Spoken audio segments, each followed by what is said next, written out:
দেখো বন্ধুরা, এই যে আমি এখন এখানে রান্না বসিয়েছি। আর দেখো এই যে উনুনটা কীরকম ধোয়াচ্ছে, মানে জ্বলছেই না, কি বলবো, খড়ি নেই তো সেই জন্য মানে ধরছে না। আর আমি এই যে দেখো এই যে দিয়েছি খড়িগুলো, এই খড়িগুলো আমি আমাদের ঘরের পেছন থেকে কুড়িয়ে নিয়ে এসেছি। কালকে রাত্রে নিয়ে এসেছি, কালকে রাত্রে নিয়ে এসে তারপরে যে চিড়ে দিয়েছি। এখন দেখো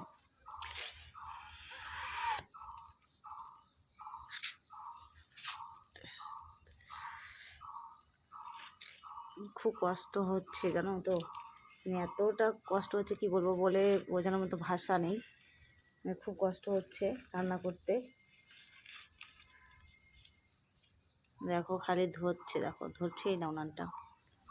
আর উনানটা গোটাটাই ভেঙে গেছে, মাটি নেই, কী দিয়ে আমি উনান করবো এবার বুঝতে পারছি না।